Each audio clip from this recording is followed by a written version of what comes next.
Hello friends, तो कैसे हैं आप लोग। आज हम लोग पढ़ेंगे history of banking sector in India. Bharat में बैंकों का इतिहास। भारत में बैंक कब खुले, कैसे खुले, ये हम जानेंगे ये सब वीडियो में। तो चलिए स्टार्ट करते हैं। तो भारत में बैंकिंग सर्विसेज को 3 सेक्टर्स में बांट दिया गया है। पहला सेक्टर जो है हमारा the pre independence phase before 1947। इसका मतलब 1947 के पहले और उसके बाद बैंकों का क्या हाल था और कौन से नए नए बैंक खुले, हम इस सेक्टर में जानेंगे। किसमें? फर्स्ट सेक्टर में। फिर आ जाता है हमारा सेकंड सेक्टर। सेकंड सेक्टर में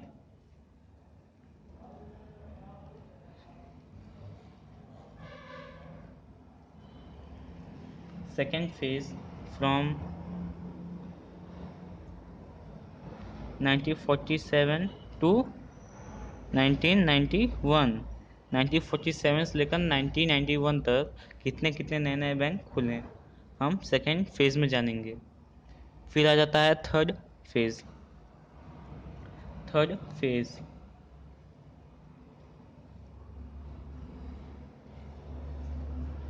1991 एंड बियॉन्ड।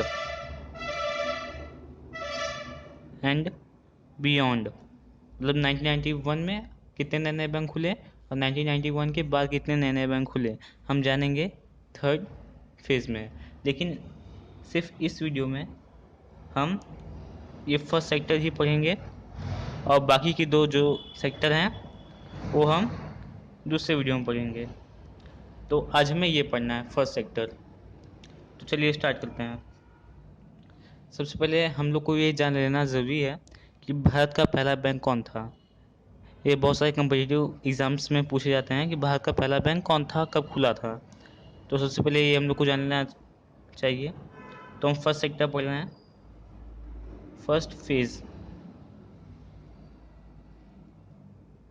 हम फर्स्ट फेज के अंतर्गत अब जितने भी नए नए बैंक खुले थे हम उन सब का स्टडी करेंगे। और ये जो दो सेक्टर हैं इनका स्टडी हम दूसरे वीडियो में करेंगे। तो चलिए स्टार्ट करते हैं। तो फर्स्ट बैंक जो था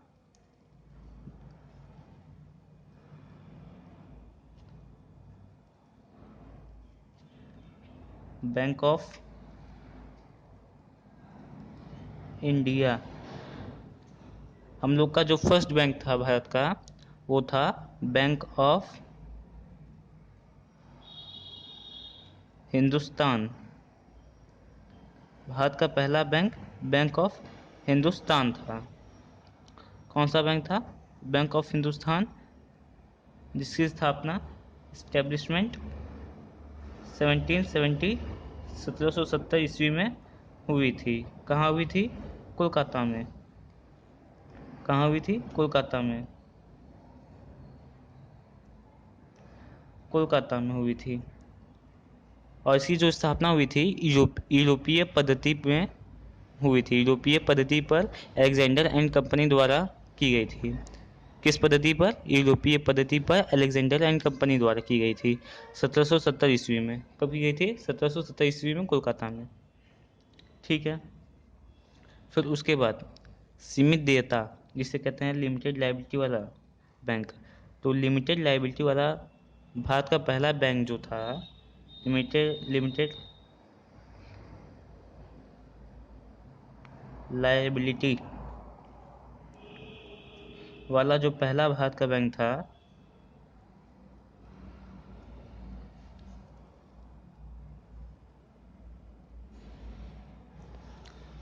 जो प्रथम बैंक था हमारा लिमिटेड लायबिलिटी वाला सीमित देयता वाला, वो था अवध कमर्शियल बैंक। कौन सा बैंक था? अवध कमर्शियल बैंक, जिसकी स्थापना 1881 में हुई थी। 1881 में हुई थी। अवध कमर्शियल बैंक की स्थापना 1881 में हुई थी। ये भारत का पहला ऐसा बैंक था जो कि सीमित देयता वाला था, सीमित देयता वाला यानी लिमिटेड लायबिलिटी वाला बैंक था। और हाँ, इसे भारत का पहला कमर्शियल बैंक भी कहा जाता है, इसे भारत का पहला कमर्शियल बैंक भी कहा जाता है। The first commercial bank of India, Awadh commercial bank को ही कहते हैं the first commercial bank of India, commercial Awadh commercial bank को ही कहते हैं, जिसकी स्थापना 1881 में हुई थी तथा ठीक है। फिर उसके बाद पूर्ण स्वामित्व वाला भारत का पहला बैंक जो था वो पंजाब नेशनल बैंक था। पूर्ण स्वामित्व वाला, पूर्ण स्वामित्व वाला जिसमें कि भारत भारत का ही कैपिटल लगा हुआ था, मतलब भारत की पूंजी से जो था ये बैंक खुला था। इसे हम लोग ये भी कह सकते हैं ये भारत के पूंजी से ही बैंक खुला था। उसके बाद जो ये हमारा बैंक ऑफ हिंदुस्तान था, इसकी स्थापना 1770 में हुई थी, लेकिन संचालित जो हुई थी वो कब हुई थी? 1832 में। 1832 में इसे संचालित किया गया था और 1770 ईस्वी में क्या हुआ था? स्थापना हुई थी। तो काम कब से करना शुरू किया था? 1832 से। कब से काम करना शुरू किया था ये बैंक? 1832 से। और स्थापना कब हुई थी? 1770 से। ठीक है। फिर हाँ, तो पूर्ण स्वामित्व वाला भारत का पहला बैंक जो था वो था हमारा पंजाब नेशनल बैंक, पूर्ण स्वामित्व वाला, जिसमें भारत की ही पूंजी लगी हुई थी। The first bank of India established on capital of India. कौन सा बैंक है? पंजाब नेशनल बैंक, जिसकी स्थापना हुई थी 1894 में। कहाँ हुई थी? 1894 में। और कहाँ हुई थी? लाहौर में हुई थी। कहाँ हुई थी? लाहौर में। ठीक है। फिर उसके बाद क्या हुआ? फर्स्ट सेक्टर की बात कर रहे हैं हम लोग, तो फर्स्ट सेक्टर में यानी 1947 की बात कर रहे हैं हम लोग। 1947 के बाद और उसके पहले की बात करेंगे फर्स्ट सेक्टर में। तो अब इसके पहले की बात कर रहे हैं और आगे की बात कर रहे हैं और 1947 की भी बात कर रहे हैं। तो क्या हुआ था फर्स्ट सेक्टर में? कुछ बैंक सक्सेस हो गई थी और कुछ बैंक सक्सेस नहीं हो पाई थी। कुछ बैंक जैसे सक्सेस नहीं हो पाई थी, जिसमें से है some banks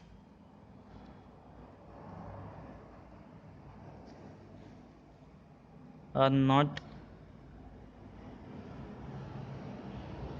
success in first sector in India.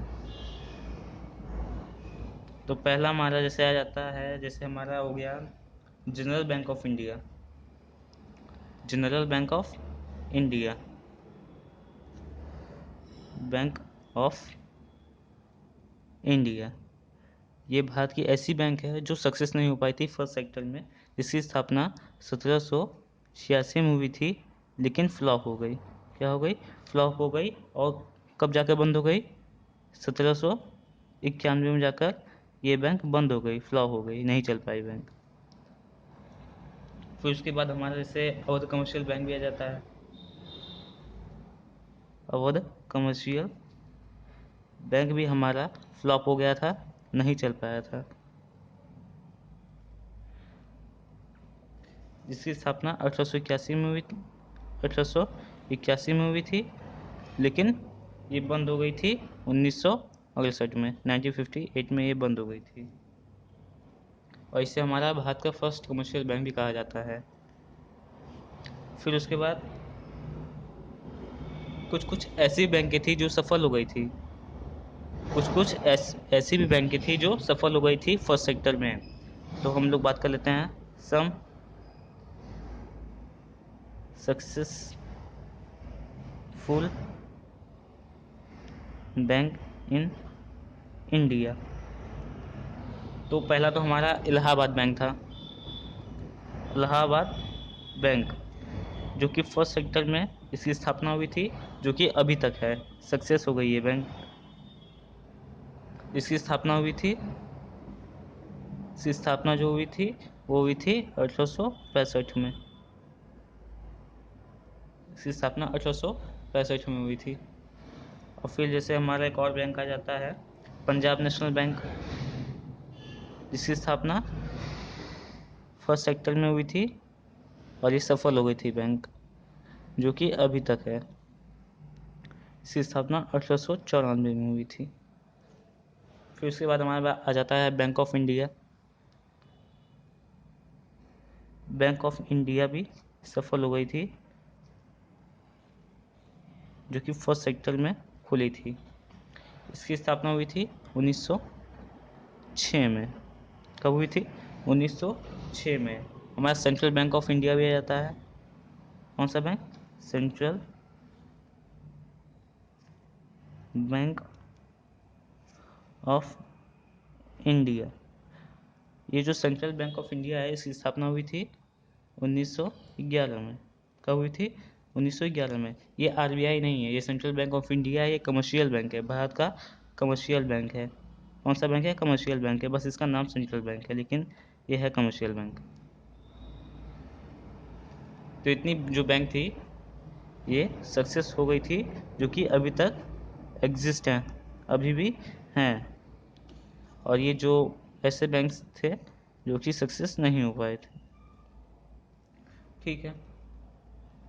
फिर एक और चीज़ है, वो बात कर लेते हैं फर्स्ट सेक्टर की। फर्स्ट सेक्टर में जो था bank of Bengal, bank of Bengal, Bengal, bank of Bombay और बैंक ऑफ मद्रास। ये जो तीन बैंकें थी, bank of Bengal, bank of Bombay और बैंक ऑफ मद्रास। तो बैंक ऑफ बंगाल का जो स्थापना हुआ था वो हुआ था 1806 में। इसकी इस्टेब्लिशमेंट हुई थी 1806 में। और बैंक ऑफ बॉम्बे का 1840 में। कब हुआ था? 1840 में इसकी इस्टेब्लिशमेंट हुई थी, स्थापना हुई थी। और इसकी 1843 में स्थापना हुई थी बैंक ऑफ मद्रास की। तो ये जो हमारे तीन बैंक हैं, कौन कौन से बैंक हैं? Bank of Bengal, bank of Bombay और बैंक ऑफ मद्रास। इनकी स्थापना 1806 में, 1840 में, 1843 में हुई थी। इन तीनों को मिला दिया गया था, फर्स्ट सेक्टर में ही मिला दिया गया था।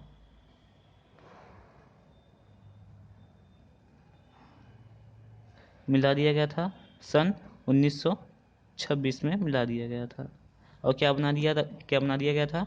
Imperial bank of India. तीनों को मिलाकर विलय कर दिया गया था और बना दिया गया था इंपीरियल बैंक ऑफ इंडिया। क्या? इंपीरियल बैंक ऑफ इंडिया, जिसे हम लोग प्रेसिडेंसी बैंक के नाम से भी जानते हैं, प्रेसिडेंसी बैंक के नाम से भी जानते हैं। ठीक है। ये 1926 में इसका विलय कर दिया गया। फिर क्या हुआ था? आते आते आते आते 1955 में, कब?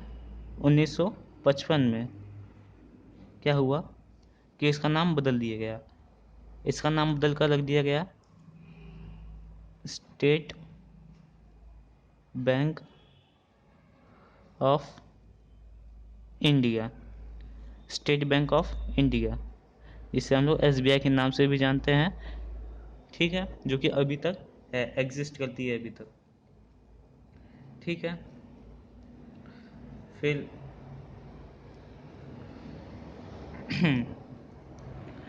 फ्रेंड्स जो 1926 नहीं है, सॉरी ये 1921 था। 1921 में तीनों को विलय कर दिया गया था, 1921 में तीनों को विलय कर दिया गया था, 1926 को नहीं, उसके लिए मेरी तरफ से सॉरी। 1921 में, और 1955 में इसका नाम बदल कर रख दिया गया था state bank of India.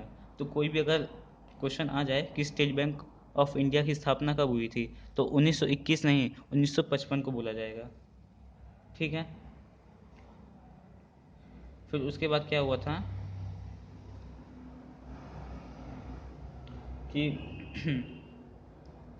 Reserve bank की भी स्थापना हुई थी, रिजर्व बैंक की भी स्थापना हुई थी। कब हुई थी? अप्रैल में हुई थी, इन अप्रैल 1935 में हुई थी, ऐसा आप लोग को मालूम है। इसे हम लोग reserve bank of India formed, reserve bank of India का फॉर्मेशन हुआ था 1935 में हुआ था। और इसका जो एक्ट पास हुआ था, RBI का एक्ट, RBI एक्ट जो पास हुआ था वो हुआ था 1934 में, इसका एक्ट पास हुआ था, और 1935 में इसकी स्थापना हुई थी। और इसका मतलब 5 लाख कैपिटल से इसकी स्थापना की गई थी, शुरू की गई थी इसकी स्थापना। फिर उसके बाद क्या हुआ,